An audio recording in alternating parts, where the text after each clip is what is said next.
My name is Ben Case. I'm a postdoctoral research scholar here at the Center for Work and Democracy, and it's my distinct honor to welcome you all to this first keynote and to welcome our two speakers, Akuno and Meyer, co-editors of Jackson Rising Redux, Lessons on Building the Future in the Present, this excellent book right here. Akuno is the co-founder and co-director of Cooperation Jackson, the subject of this book, an organizing project that launched a decade ago in Jackson, Mississippi. It's an eco-socialist cooperative experiment emerging from the Black liberation tradition, built to provide people with the resources they need as a cooperative path to revolutionary transformation. It's one of the leading projects that's regrounding movement struggle in material reality, including land acquisition, base building, and leadership development toward a solidarity economy, and engaging strategically with electoral politics without being captured by it. Kali's co-editor of the 2018 book, Jackson Rising, The Struggle for Economic Democracy and Self-Determination in Jackson, Mississippi, which offered reflections on the first few years of Cooperation Jackson and the Jackson-Kush Plan. Jackson Rising Redux reflects on and adds perspective of the next 5 years of the project, including chapters by additional authors, as well as some of the same, such as Cooperation Jackson co-founder Sacagawea Hall. And it's a phenomenal contribution to movements everywhere in both content and form. Kali's also been at the forefront of calling for serious preparation for the fascist wave that may be yet to come, and he's one of the most powerful and grounded voices pushing that frightening but very necessary conversation.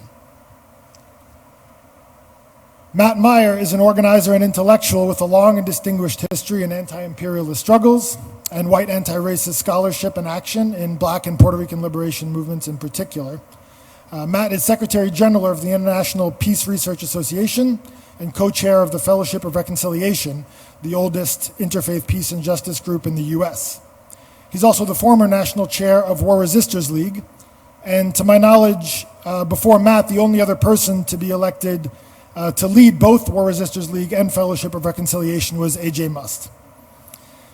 He's senior research scholar at the University of Massachusetts Amherst's Resistance Studies Initiative. He's a committed popular educator, and he's authored and edited over a dozen books, which have featured introductions written by 2 Nobel Peace Prize laureates, including Desmond Tutu, who wrote the introduction to Matt's co-authored book, Guns and Gandhi in Africa, Pan-African Insights on Nonviolence, Armed Struggle, and Liberation in Africa, published in 2000, and Adolfo Perez Esquivel, who wrote the introduction to Matt's 2008 book, or edited volume, Let Freedom Ring, a collection of documents from the movements to free U.S. political prisoners. We're honored to have both these amazing organizers here with us today. So without further ado, please join me in welcoming Akuno and Meyer.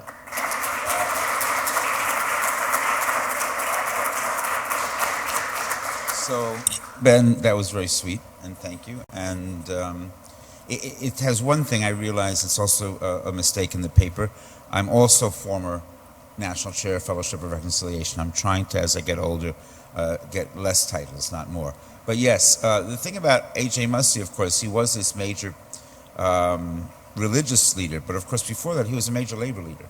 And his work in the labor movements of the turn of last century, or middle of last century, are a thing of some note. And of course his work with A. Philip Randolph, and, no, not A. Philip Randolph, with, A. Philip Randolph with the Brotherhood of Sleeping Car Porters is also a thing of certain legend in terms of black-white unity before the 50s and before the major movements of the 60s and 70s. So I'm starting this off in part as a way of building up to, crescendoing to Kali and the centerpiece of Cooperation Jackson as an important example, an example for today, an example that spanned 10 years with ups and downs, that has a prehistory that's worth talking about, and that we think provides some key lessons for the future. And I'll talk about that. But really the reason I'm here, despite all those nice things Ben said, and even despite the fact that I served as co-editor of this new book, is that in many ways I've approached my academic work and even the activist work I've done, including the international work that I'm mainly engaged in now, as a strategic organizer. So thinking about what organizing means in any context is what we've tried to do. together. What I've tried to do collectively with a lot of different folks, and of course what we've tried to talk about in looking at the importance of Cooperation Jackson, not just for Jackson, not just for Mississippi, not just for the South, and not even just for the U.S. So looking at in that context is we think, an historical imperative, and I'll talk about that. It's also worth saying that not only is it a pleasure to be at this conference in person finally, but it's a sort of special jazz thing that a morning I had planned to listen to with interest turned into an almost perfect setting of what I want to say here today. Because a lot of what we heard this morning fits perfectly into what I was starting to call, in developing my talks specific for this conference, definition, redefinition, and radical rebuilding for the second quarter of this century. And looking at those pieces of how we think about organizing, solidarity, and strategies has a lot to do with how we look at words like workers and democracy. And like Adam said, a lot of what I'm saying, I think, isn't new. We know this. But reflecting on this in a particular way and keeping this at the forefront of our rethinking about rebuilding is a strategic imperative. So, for example, how do we smash our assumptions and clarify terms like worker from a certain period where it's kind of vague and super general to a sharpened proletariat? Okay, proletariat. That has a specific meaning, a specific context, a history to it. And then shortly after that, okay, it's a different history, because we're going to include now the peasantry. And what do the peasantry mean? So we go from Marx and Engels to Lenin to Mao, and then closer to home in some ways, and closer to this era, late 20th century, we have feminist movements, and I would have to cite, if we're going to talk about key people, Silvia Federici, as one person who begins to help us look at redefining what women's work is and what labor outside of what we would consider traditional workplaces. And then, of course, throughout that, I'd have to say, for many of the folk of my generation and a little bit younger, and the white solidarity piece, of course we understand Howard Zinn, but we don't always pay attention to this author, Jay Sakai, who wrote about, in a fairly classic book called Settlers, subtitled The Myth of the White Proletariat. The myth of the white proletariat. So if you don't know Jay Sakai, then you're missing a piece of U.S. history framed, or an analysis, a strategic analysis of U.S. history, framed in the idea that whiteness and white supremacy and class issues, proletariat issues, settlerism, transformed what was and is possible in terms of organizing that one big union, that great black and white together, interracial, solidarity. And that informs a lot of what we do and we did, whether directly and consciously or subconsciously, from the late 60s, 70s, late 20th century, up until beginning of the 21st century and the last 10 years in Jackson. What does that mean in particular? Does it mean there's no space for integration? Does it mean there's no space for that one big union coalition vision? No. But it does mean that we have to not just look at Martin, but also Malcolm. Now looking at Malcolm just a couple of days after the anniversary of his assassination. And so for those who understand the idea of not just patriarchy and white supremacy as part of the race and class fabric of what the U.S. is, then we have to understand that Malcolm and his legacy gave birth to a black liberation movement that included the Panthers.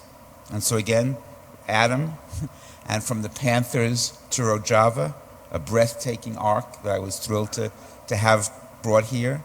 We also have, in the midst of that, the New African Independence Movement, and this idea that in the South, there's a nation there, And whether it's the new African nation or nation time of a cultural nationalist reality or even the nation of Islam, there's a nation there. And so how do we deal with black nationalist and internationalist politics in 21st century USA?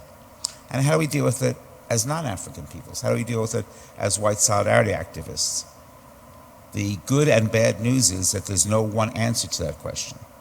You can answer it in multiple ways. But the important thing is not ignoring the question, not pretending that we can blithely move on and not think about that history that took place at the end of the 20th century and that still informs politics today in the South and elsewhere. So what does then democracy mean? Because democracy is also one of these problematic terms where on the one hand, and again, this was discussed this morning, and I don't need to repeat stuff, but there is this sense of federal republicanism, old-fashioned, what we all kind of assumptively understand democracy to be, and has its own space, but also the idea of what is the U.S. Is it a nation state? Of course, yes. Is it better and more correctly seen and understood as an empire? And what does it mean to have an empire that exists as a nation state, but also exists as a nation state that holds direct external colonies like Puerto Rico, but also internal colonies, and a whole conception of internal colonialism that's only really begun to be understood by a certain small subgroup of international scholars and international relations scholars, and maybe not even so much scholars, but radicals who have that analysis. Does that directly affect our work in building workers' power? Yes and no. In many ways, one can move forward without thinking about it too much. But there's a certain underpinning of what it means to work black and white together, what it means to work in building a class analysis, a working class analysis, building for workers' power, that again, doesn't have just one answer or one route. There's not just one tactic or even one strategy. But if we fail to think about these issues explicitly and understand these histories, we are going to repeat some mistakes. We will not be learning the lessons that we think we need to learn. So I want to take the opportunity of the title of this conference and look at those issues and invite us to look at those issues about democracy and what workers mean and workers' power in a deep way that's not just rhetorically saying we have to rethink all our definitions, but in a way that practically invigorates who we're talking about when we're talking about organizing. Okay, so in that context of those questions, I guess one thing that I bring to the table and bring to the discussions we have had, Kali and Saki and others and I, when we talk about my part of the co-editing of this book, is what does solidarity mean in this context? And so what does it really mean to have an experiment, an active alternate structure, institution, and organizing structure in the Deep South, in the poorest state of the 50 states, in the capital? What does it mean to be a white person from New York that plays a role as an ally, as a comrade, as a solidarity activist? So how do we look at questions of whiteness, of land and nationhood, of what it means to have a black-led movement, and what black leadership means, or black liberation leadership means, in a way that is in some ways less structurally defined or bureaucratically contained as it was at some point. We can say, and there'll be truth to it, that I work under Kali's leadership. But in reality, we're comrades. And they're both realities. They're both realities. I'm not going to be, and I don't profess to be, a co-leader of Corporation Jackson. On the other hand, and Kali knows, and anyone who listens understands the great deal of respect and admiration I have for what they built and what they're building, and what I can do amongst my folk. That challenge laid down in the latter days of Student Nonviolent Coordinating Committee for white folks to go back to our community and organize in our communities. It's not an us, them, or this or that issue, but it is about figuring out how we can give solidarity to projects like this one all over the world. But it's also not just one it's a two-way street. It's as Mozambican leader Samora Machel said, it's two fists striking out together in a single blow. And so understanding how we make those fists as aligned and as strategically together as possible, even as we understand different audiences, different constituents, and different peoples we're going to be mobilizing in our work, that's part of the question of solidarity and whiteness and leadership in the 21st century. It's worth it to understand that my own work, not the international sector, but the US work I've done in the last few years, has been as much with a different group called Spirit of Mandela Coalition, which talks about building People's Senate, bottom up. And that idea of a People's Senate is super connected to what we heard earlier today about people's assemblies, and building off of the idea of people's councils, which also Kali and I had some work together in the middle of and the beginning of COVID, as Corporation Jackson called for a people's strike. So looking at, again, the sometimes temporary, not every project brings about the great victory, but we're struggling to try to build coalition across borders, across national, international lines, across racial, ethnic lines, and across some class lines. Because it's not all, as was also mentioned this morning, so definitively, this is what the working class is. It's mushier, it's more confusing. And I think it involves a certain fluidity and pragmatism that also involves a constant and consistent reevaluation and conversation amongst us about how strategy fits into our day-to-day, local-to-local, decentralized regional thinking about effective organizing for power. And I guess I'll just end this introduction by saying there's a reason. Actually, let me see this book for a second. There's a reason why Chris Hedges, who I don't agree with all the time, said something I super agree with, which we put on the cover of the book, which is that Jackson is one of the epicenters of resistance for all of us to emulate, and that this book lays the scene. So why does someone like Chris Hedges and me and Kali and Saki and others think that about this project that's ultimately a small and fairly new project in the world? And I think we think that for a couple of reasons, and then my introduction will be done and we can dig deep into what Corporation Jackson was, is, and might be. But I think, again, this idea of lessons for the future in the present, the fact of the matter is Corporation Jackson represents a cross between that local, national, international vision. That's quite unique in terms of actual U.S. organizing. It speaks to a black-led, but not nationalist, and not everyone come as you are together. It's black-led, but it's multinational in nature. It speaks to, and this is super important at this particular moment, 9 months out of a national election, it speaks to an electoral strategy that doesn't put all the eggs in the electoral basket and also doesn't ignore the electoral.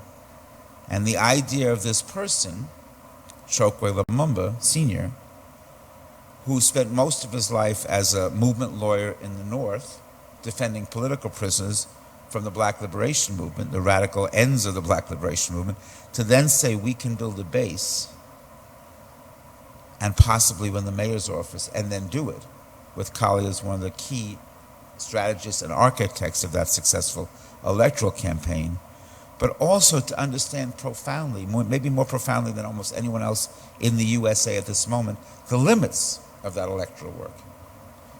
That dialectic, that sense of several things at the same time, is part of the profound importance and lessons of Jackson and Corporation Jackson. So yes, I'm excited about the idea, as always, of engaging in conversations with all of you and hearing from you, my brother, about what we need to do in the next period about decentralized alternatives for all of us, for workers and for people looking to develop true democracy right here in this place that's so lacking of anything close to actual democracy. Thank you.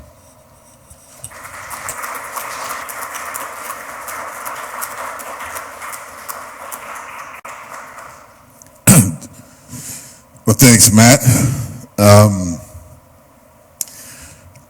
It's an honor and a pleasure to be here. Sometimes we have our kind of usual spiels, and normally for the book, there's kind of like a formula that we've kind of employed, primarily for time management, to be honest with you all, because there's so much to cover. But I'm not going to do that, in part because of what I heard this morning and was both inspired and challenged by. And I think also the theme of the conference. There were some things from the beginning that I would share from our experience that I do want to bring forward, primarily as a question. Not that we have an answer, but in our experience, we've answered some things, we think, with some clarity, but we've encountered some new challenges. Some of them old, but new in a particular context that we think are worth really exploring and pushing. So that said, the first thing I really want to stress that came up from one of the questions that was asked about like leadership and vision. I'll touch on those two things.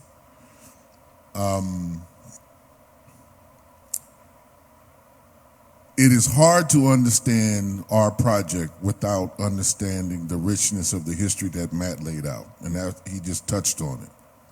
But you cannot, if you're going to do any evaluation or assessment of us, even our book doesn't do fair justice to the intergenerational nature of what we are building, and that we are a part of a historical wave and trajectory, right?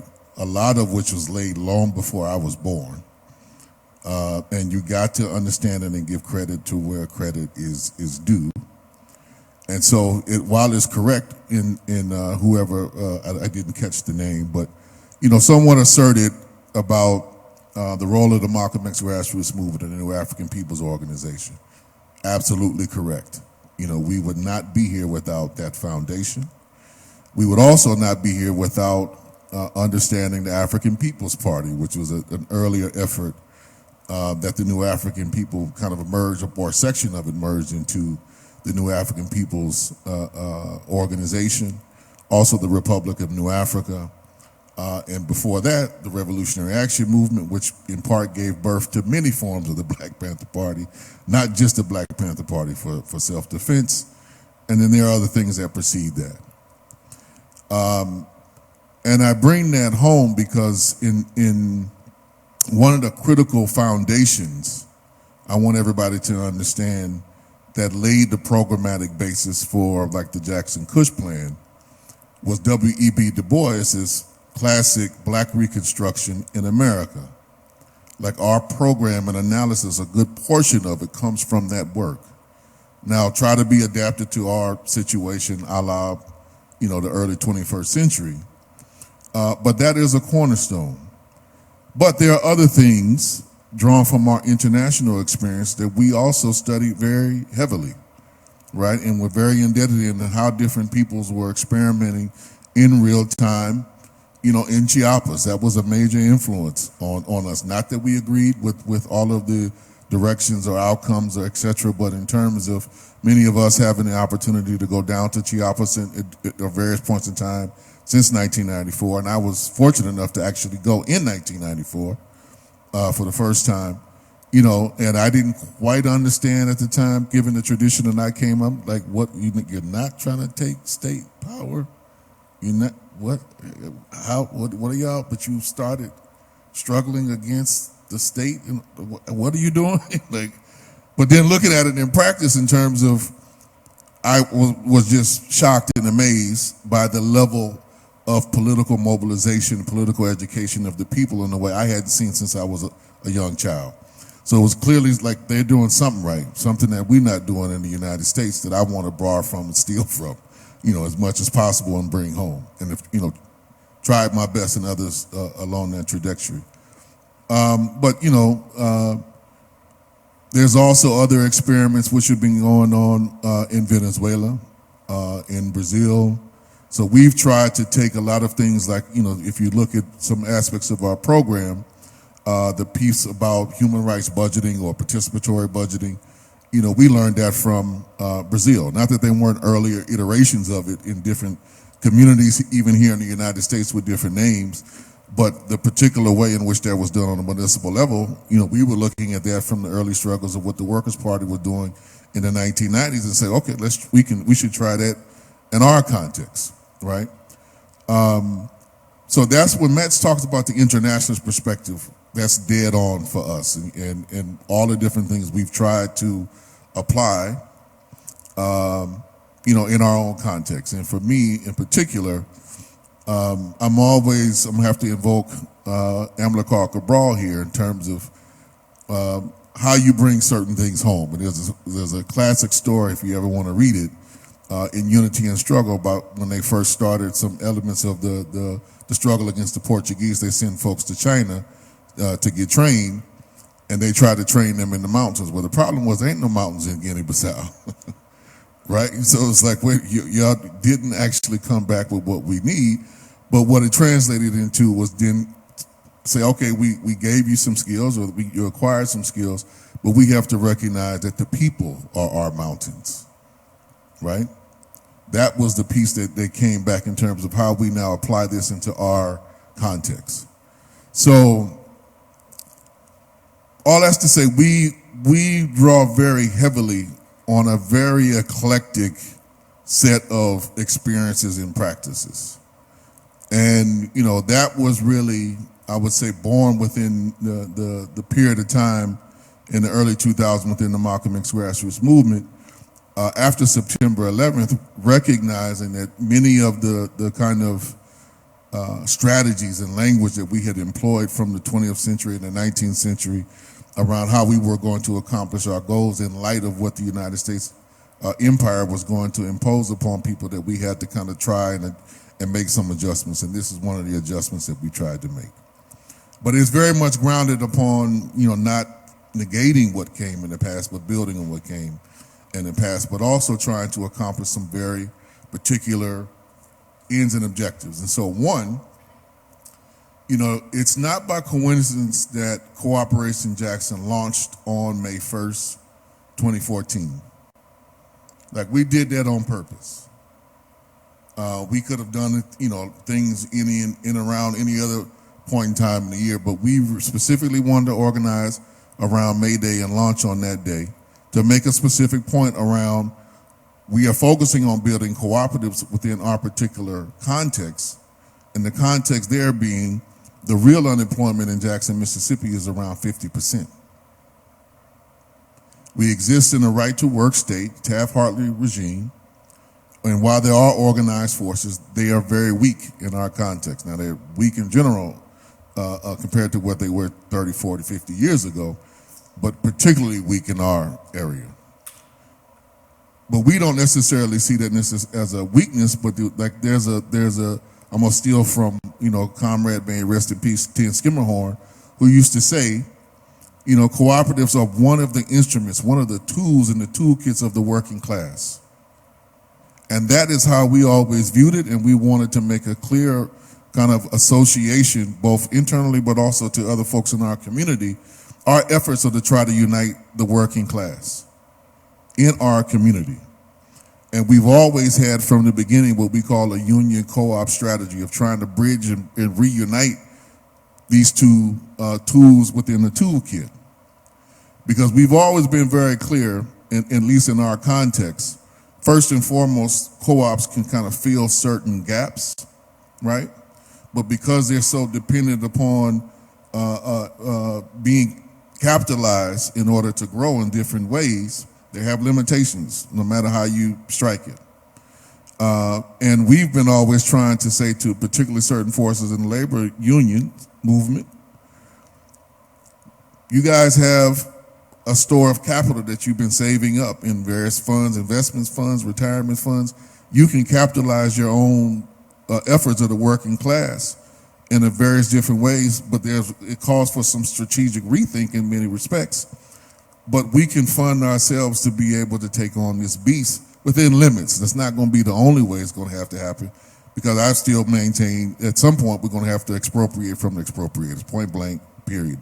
And let's not make any excuse about that or deny that we're still at that stage.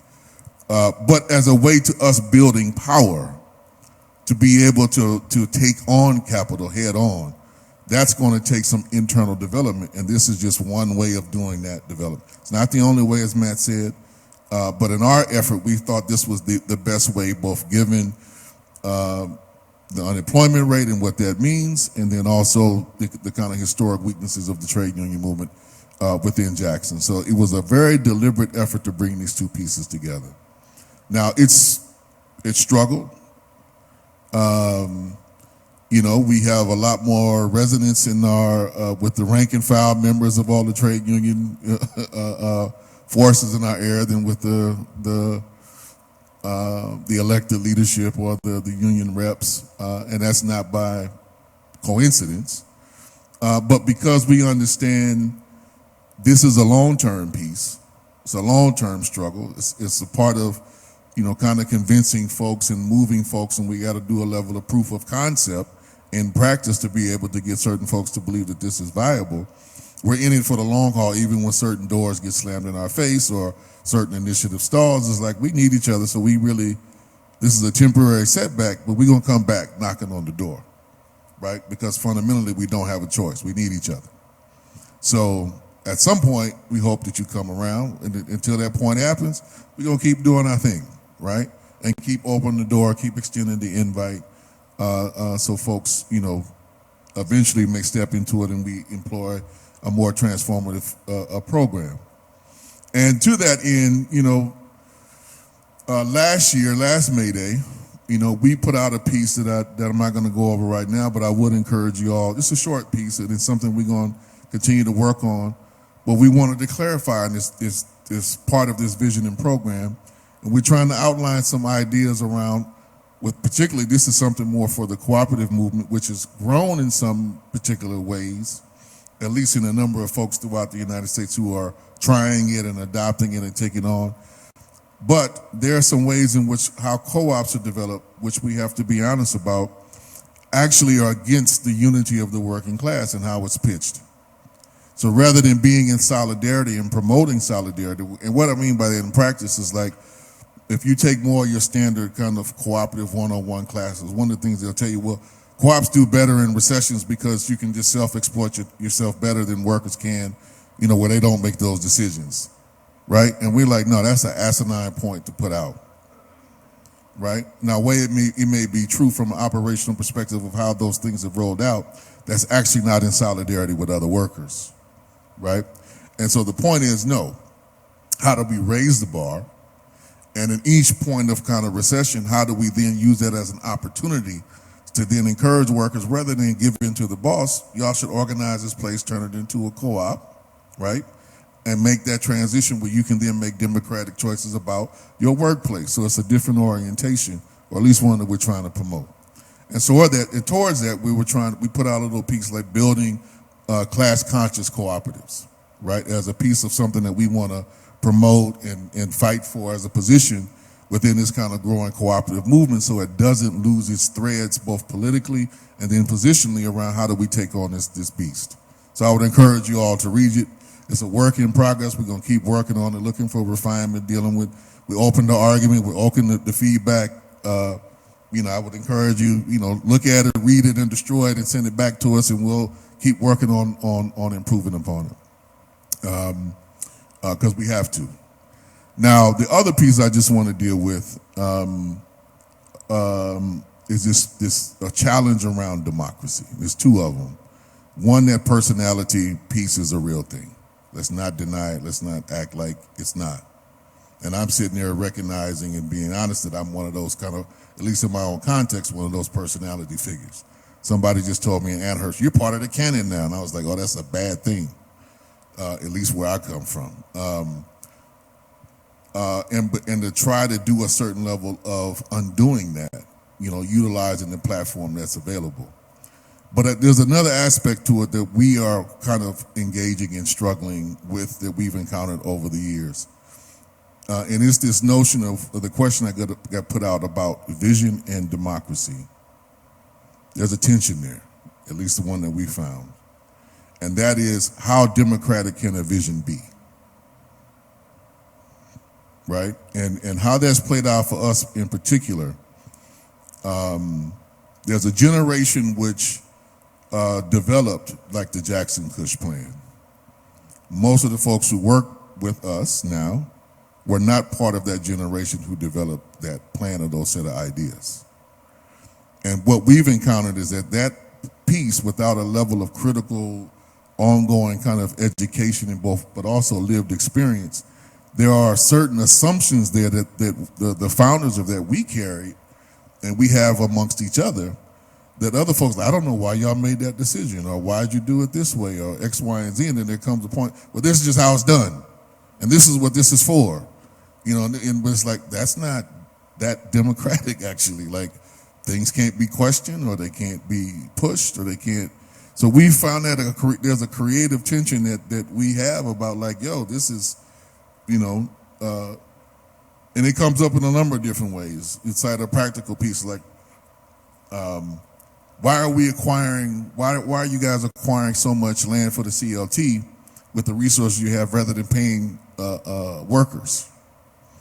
Right? That comes from a generation, from us, from an older generation of, like, the priority is we've never had no land, nothing like that. So we're going to make a sacrifice to say, in order for us to own and control this and have a base for a future generation to operate on, we're going to sacrifice our resources to make this particular choice, right? Without recognizing initially part of the thing that we didn't, like, for me, where it came out, like, I have enough employable skills that I could make that choice and still make a living, sometimes scraping by, but enough to do it where some of the younger folks who are, and mind you, I'm not from Jackson. I wasn't born and raised in Jackson. I have family from Mississippi, going back generations, but I was born in Los Angeles, and that means something. And so part of what that came with me from being college educated in X, Y, and Z, I have some translatable skills in a way that most working class people in Jackson do not, right? And so they're not asking a question out of selfishness about, like, resources that you have that need to be employed. It's a material reality for them. Like, you can do that because, you can go write someplace or go get another job, X, Y, and Z here. I can't do that, right? So it's a different particular, and so we have to then figure out in practice, how do we modify and how do we improve and enhance the vision to include each generation in the democratic process? We haven't figured that out yet. I'll just be honest with you, we haven't. But I'm telling you from our experience, this notion of a vision and democracy, there's a real tension there, right? And it's not just about transfer. It's also sometimes our visions do not adjust to the times, right? And we have to learn how to be flexible enough to do that if we really want to succeed and deal with the realities of how space, time, and conditions change and adjust. So I know we're running out of time. I could talk all day. I'm going to stop there. And hopefully we can go on a little bit deeper about at least what our limited experience, might be helpful in sharing with others so all of our work can be successful.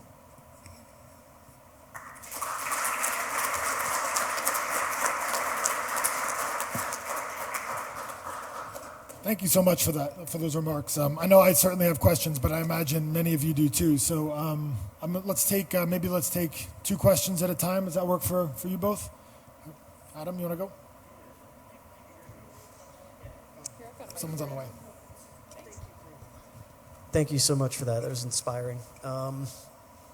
So a lot of the things that we talk about, cooperatives, platform cooperatives, as Jerry talked about this morning, participatory budgeting, they exist in both liberal and radical forms, as you observe.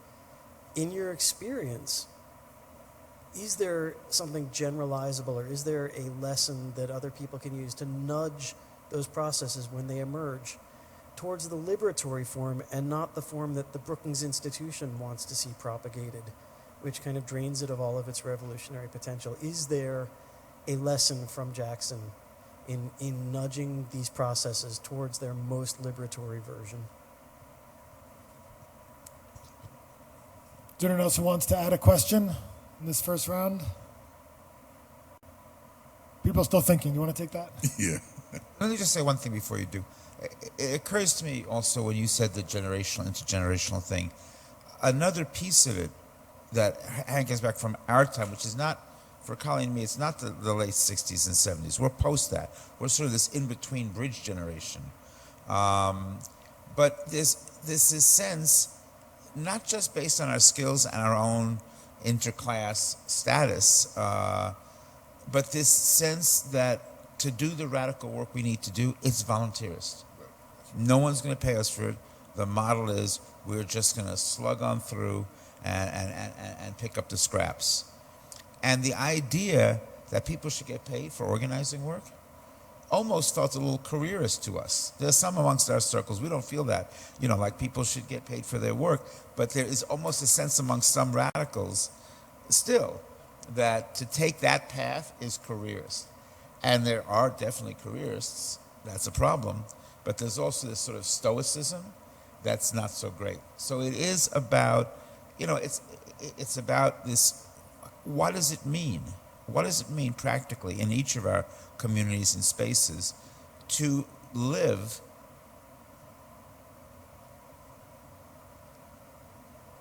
what is it, pending survival? No, survival pending liberation, exactly. Survival, the Palestinians say, existence is resistance, So what does it mean to just survive the storms that we faced and are facing as part of building for liberation?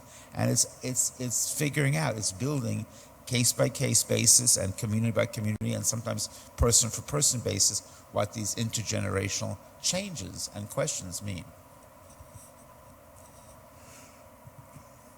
Yeah, I'm one of those people who, in my heart of hearts, I still do not believe organizers should get paid. Just being honest. Now, we pay organizers at Corporation Jackson, but my internal tendency, I'll be like, I don't know about that, right? Right, and that goes with that tension between democracy and vision, in part. Look, I wish I had an easy answer to your question. There isn't one.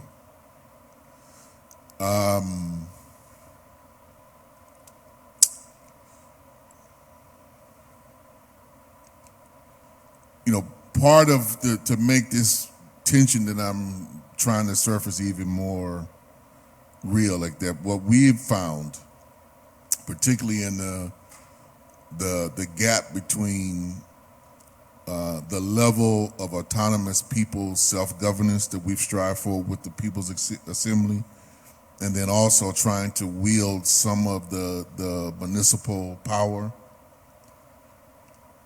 There's a strong tension between making compromises with what exists and the processes that exist to make some material improvements right within the existing confines, and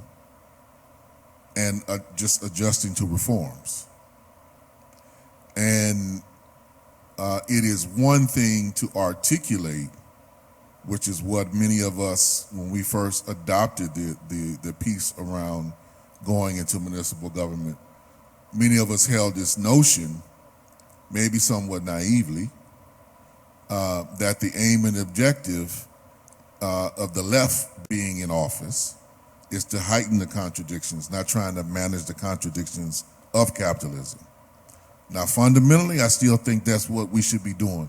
Anytime that in any effort we pursue to kind of use the instruments of bourgeois governance to do anything. Matt is absolutely right that for us, we try to deal with, at least on the municipal level, of the piece that got raised around our People's Assembly at times can make great campaign decisions, and it has. Right, running Chokeway was one, but it does not control the resources of the municipality. Right, that is controlled by the state. Right, and some of the instruments of capital that they parlay with. And so we've tried to can we appropriate some of that? Can we take some of that? Can we move with the spirit of trying to heighten the contradictions of capitalism? Well, the issue is, and some of the tension is, you can have that piece, but then how do you actually fix the pothole?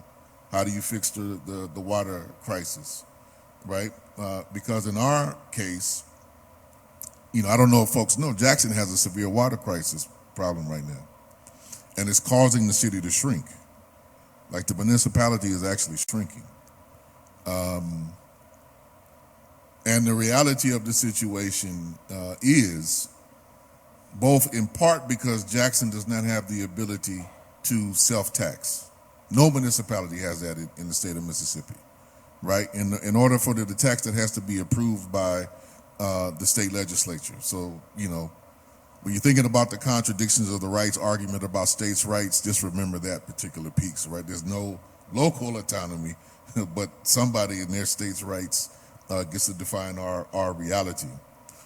So, but even if we could, it would take, just given the amount it costs right now, right, assuming that the costs are going to continue rising, it would take 20 years of every penny of our municipal budget to be spent to repair the water system.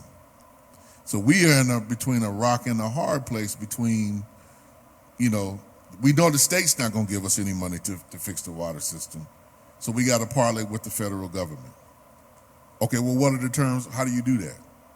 And so for me, with somebody like my position, it was like, we should never play with the Democratic Party or none of those instruments. I'm a hardcore one on that one. They're never going to compromise on that. But then there's the reality is, if our current mayor, which is Chokwe Antar Lumumba, well, that's the reality from sitting in office. He's got to deal with, right? And there's no way around that, right? Because we don't control the resources to be able to do that. So how do you figure that out?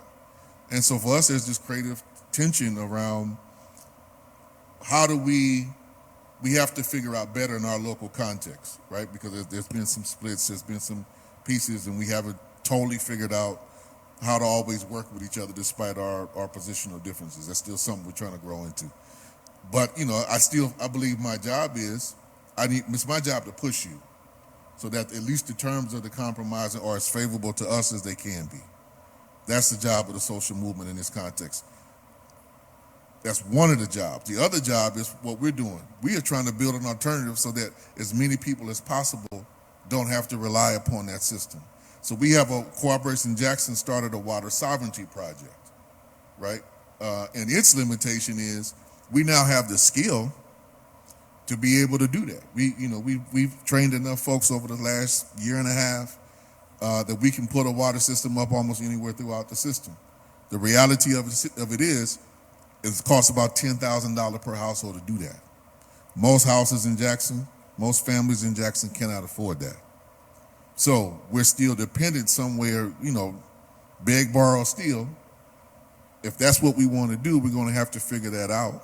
And so that puts us into a larger conversation around how do we develop systems of solidarity with folks outside of Jackson to be able to provide some strategic resources that might enable us to do that, at least on a degree where it may not be every individual home, because I don't think that needs to happen anyway, but can we develop some communal systems that are then community governed to distribute water not only in times of crisis, but just in a general sense.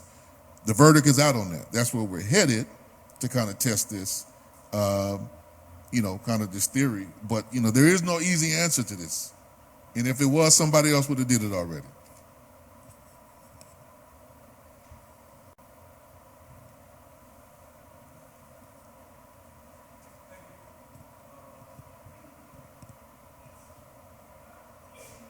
Thank you, brother.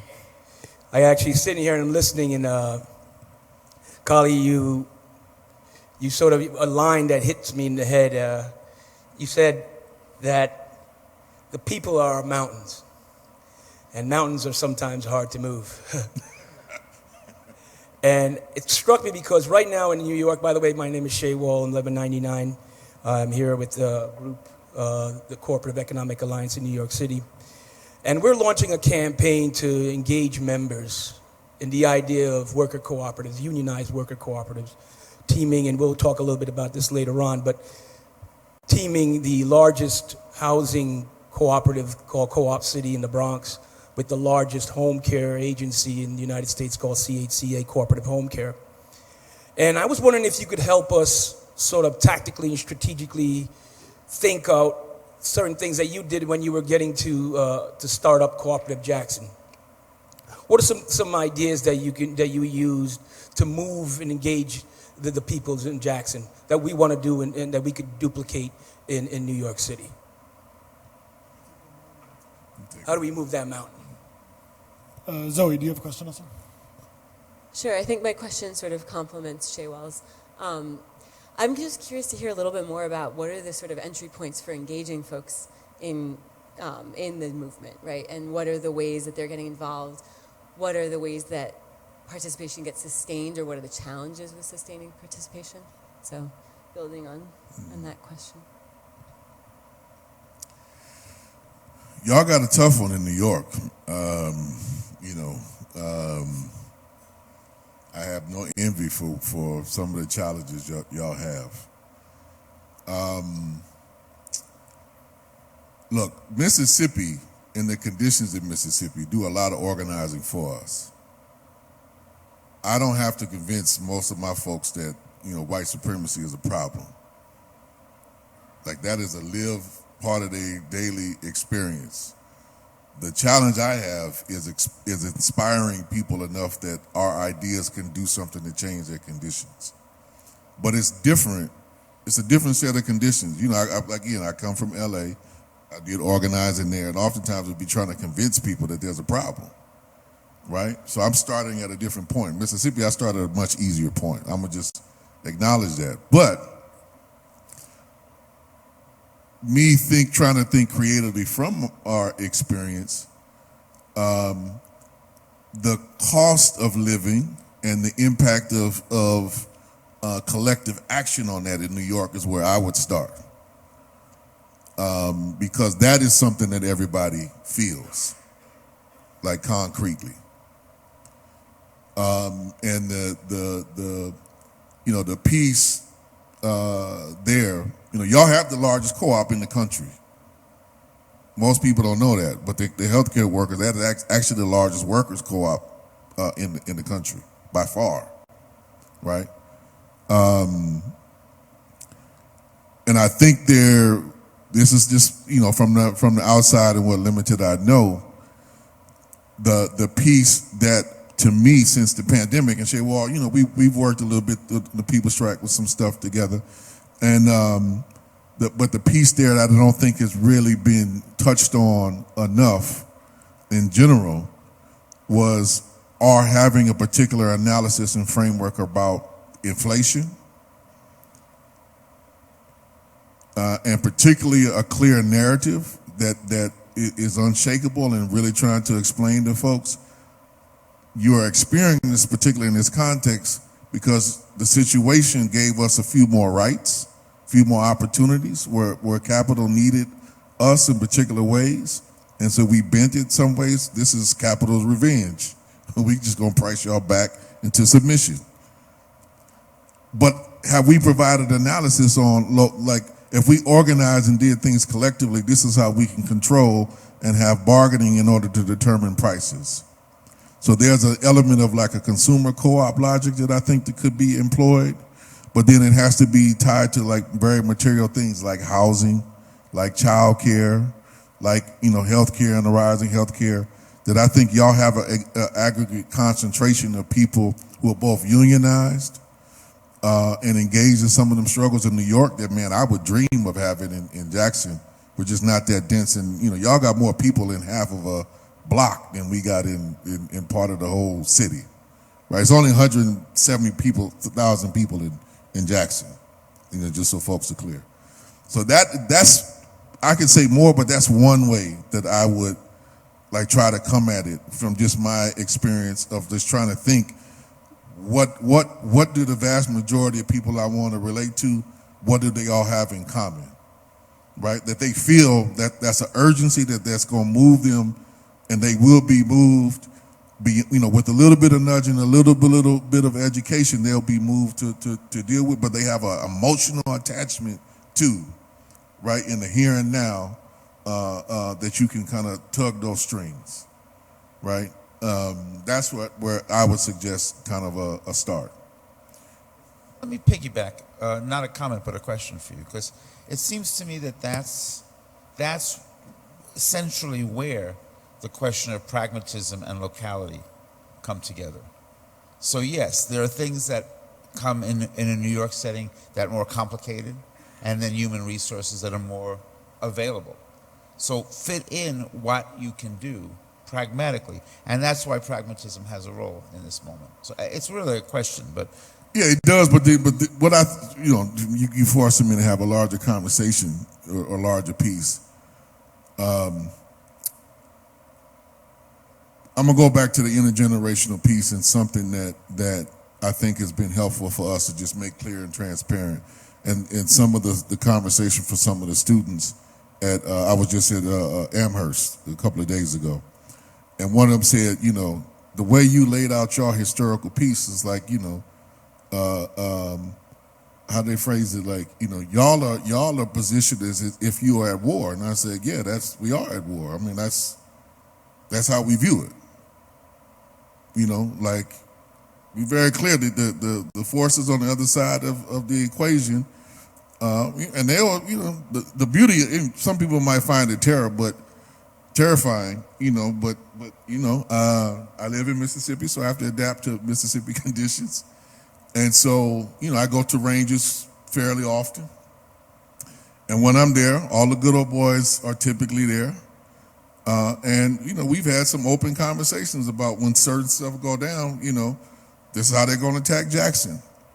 This is what they're planning on doing, and I'm like, well, thank you for the information. Appreciate that. We'll have something waiting for you if that's what y'all decide to do. But, it's a clear reality that I can then, I can take that information back to my organizing committee. That little bridge that's over there we thought that we didn't think about? I heard that there's some designs on that. So what is our thought about dealing with that? So that's the level at which kind of we can engage. But the point I'm getting at from the anecdotal piece is it does help that I come from, at least helps me to personalize it.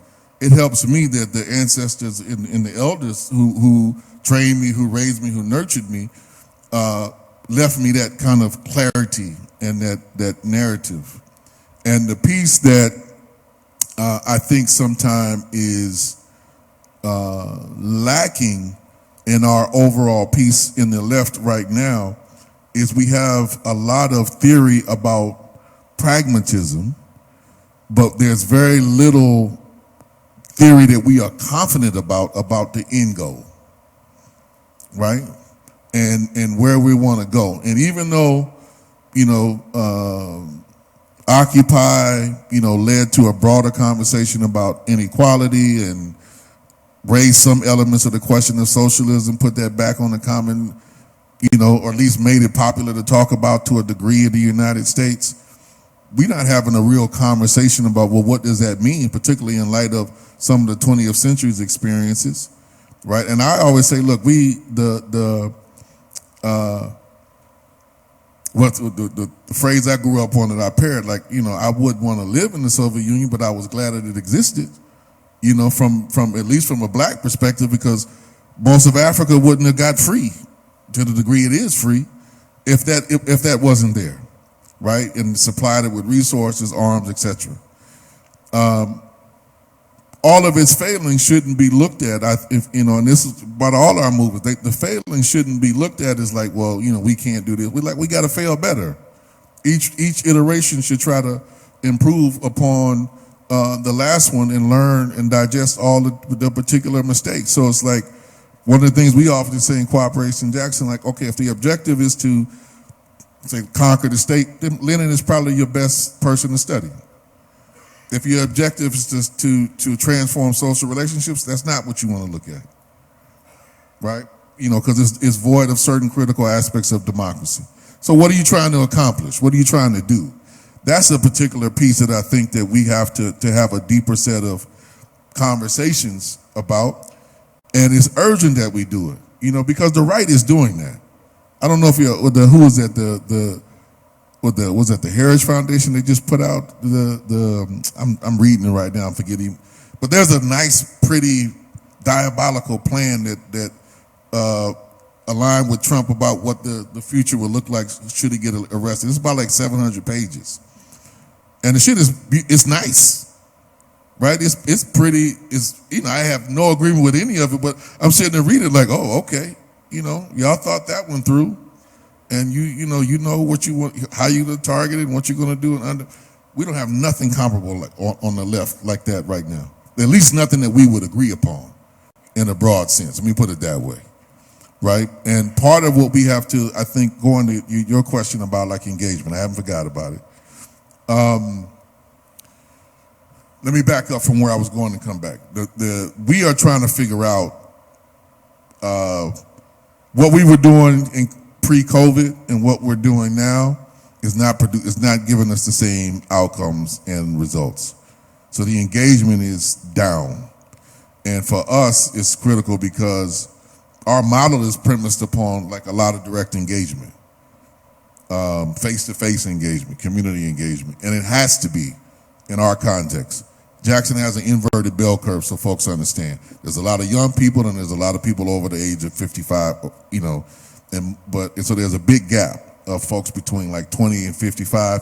They in Houston, they in Atlanta, they in New Orleans, elsewhere, and they're sending basically remittance back so that their parents can take care of their grandkids. That's a real serious dynamic in Jackson. And what that means in terms of engagement, like we can't do a whole bunch of highly technological phone-based stuff because if over 55 people, that ain't how they relate socially. That's not a tool that they use fundamentally, at least in our, and a lot of it, they don't have access. Like the economic access, the digital gap, that's a real thing in our community. Now, COVID actually kind of ironically helped to transform some of that because the schools had to give computers out to every kid in order to engage. So that's changed it a little bit. But again, that's the youth primarily engaged with these computers, not the grandparents. So our model based upon that reality is like we need face-to-face to mobilize to do the intergenerational piece.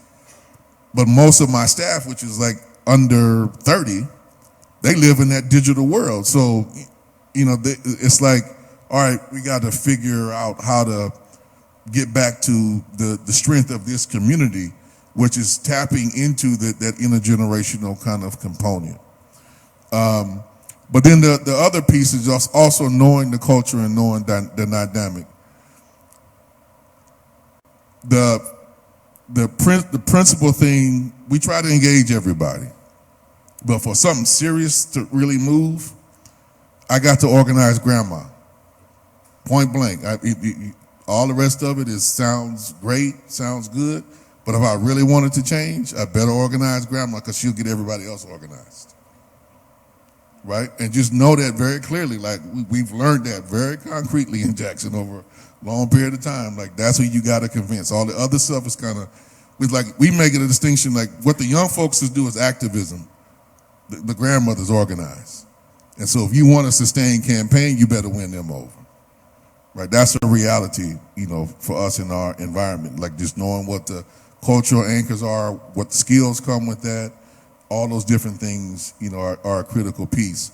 But we do a lot of arts engagement. And again, we have in part, it's a drawback and it's a benefit in Jackson. The conditions in Jackson are, look, let me tell you on one thing. There is no movie theater in the city of Jackson. If you want to go see a big box screen movie, you have to go to Ridgeland or you have to go to Pearl. There is no movie theater in the city. So for us, we try to make like our center just an open activity, particularly pre-COVID. It's just an open activity, an open space for youth to come in and do whatever they want. We're trying to get it back because people don't want to interact in that way. I don't want to put on the mask to come in, or I don't want to do that. So we have to figure that out. But in the past, it's really served in that particular way, and that's created a dynamic that we have arts and culture, but it's us. That's not, you don't necessarily see that as a point of an organizing, but it enables organizing. It enables engagement, right? And a way to kind of, we might grab, of the 10 that might come through, we might grab 2 to do ongoing work, but at least we're in a space where culturally, through the art, through the engagement, we are influencing the direction and the milieu of where people are headed. We only have a couple minutes left, but I wonder if I can ask a final question tying together some of these threads: pragmatism and the histories of struggle, 20th century and before, and learning from past mistakes and maintaining that revolutionary orientation. You mentioned the quote, cooperatives are a tool of the working class. Cooperation Jackson makes use of a lot of tools, like community land trusts, for example, nonprofit structures. You mentioned electoral politics. How do you think about, what are some of the criteria you use to assess what is a tool that we can use when we're talking about tools that were not designed to be for people power, right? Like U.S. electoral system or like property law. How do you determine what can be a tool for the struggle? I'm gonna jump in, so you have the last word. It seems to me that one of the issues, and again, I think that pragmatism comes back to it, and it comes back to it because it's a question of resources and a question of what are the principles, what are the fundamentals. And it is, again, not often a case of either or. It's a question of both, but in played out in a particular way that involves rethinking, discussion, conversation, and strategizing. But there's a key thing, especially as been discussed earlier today and amongst us now here, about this moment in late capitalism, about what's sustainable. What's sustainable. And that's from a global eco-socialist perspective, but it's also from a local organizing perspective. So I'll insert in there, and you can take that. Yeah, it would take longer than the time we have, obviously, but there's a criteria that we generally kind of employ.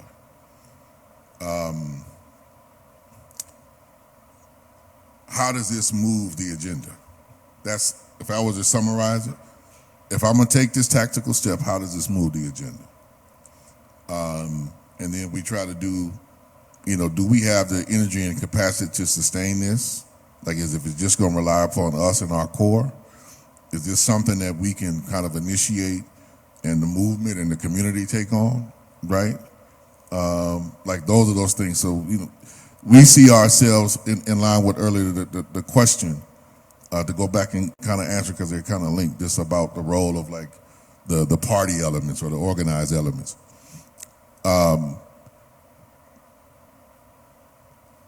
I think I can successfully say and securely say, coming out of September 11th, one of the things that, and it's what we learned from some of the struggles, again, like the Zapatistas, it's our job as a conscious element and force to catalyze, not that we are going to do or could do everything through MXG, right? That's not possible, right? We could do more with the People's Assembly, right? Understanding we have a role to play and there's a line and some things that we want to push, but also recognizing that the Assembly is not always going to agree with our line and our position, and that's okay, right? Like, being committed to the broad democratic practice, like, that's okay.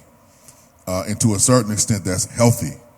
But like, is it moving in a broad particular direction that we could roll with? Yes, right? If we're playing our role correctly, then yes, right? Engaging, listening, learning, giving feedback. If we're doing that, then that's the kind of the piece. But like with the kind of, I'll end with this, like with the electoral piece, I was arguing at a particular point that we should have stepped back from running for office. because it became clear around 2015 in particular, as the water crisis started to kind of, accelerate, even before it's at this acute place. It's been going on for a while, so you can kind of see some of it coming. That we didn't want to be in we called it, I called it in particular in the organization called the Syriza trap. We didn't want to be in a Syriza trap, is what I was advocating for. So like now is the time to pull out, because the contradictions are going to be so acute that we will have to make certain compromises in order to make it work that will not enable the movement to go forward. So at this point, it's like, let the forces of capital, deal with that, rather than us trying to manage it. It's not our job, right? Fall back, apply pressure, build the autonomous institutions that we need, and then at another period of time, either through further collapse or them kind of restoring a particular balance, knowing that the balance was going to be one that's going to be profoundly unequal, it then provides another, time and effort if we want to move some particular things through that space, that we would do it. But we never walked in there thinking that the state was going to solve all of our problems. That was never our perspective, and I would say even the folks who hold those offices now, I think I'm comfortable saying they still believe that, right? And so that's not our orientation. The going back to the people of our mountains, ultimately I think for us it's like, how does this enable the capacity of our people to be able to make more decisions that control their life in the way that they want their lives to play out? Not control, but the way that they want their lives to play out. Understanding that the liberation project is a long one, and that we're not necessarily going to see all the different aspects of it in our lifetime, but are we enabling more things to take place? So for us, it's more of a question of, I would say for me, I'm like, okay, if at the end of the day, through my efforts and the efforts of my generation in Jackson, if the best thing that we can do, the most successful thing that we can do is build a successful CLT. If that's it, if everything else fails, we've at least laid the material foundations for another generation to take up the struggle with some resources in their hand that we didn't have, right? So I'm like, I'm not satisfied with that, but I'd like, part of what my mission was and what the task that was laid before me, I'm like, okay, we've done some of that. There's still a lot to do, but that foundation is being laid that will enable more struggle to be able to take place under new terms and conditions that are more favorable to us. Really phenomenal. Thank you so much for these remarks. And please.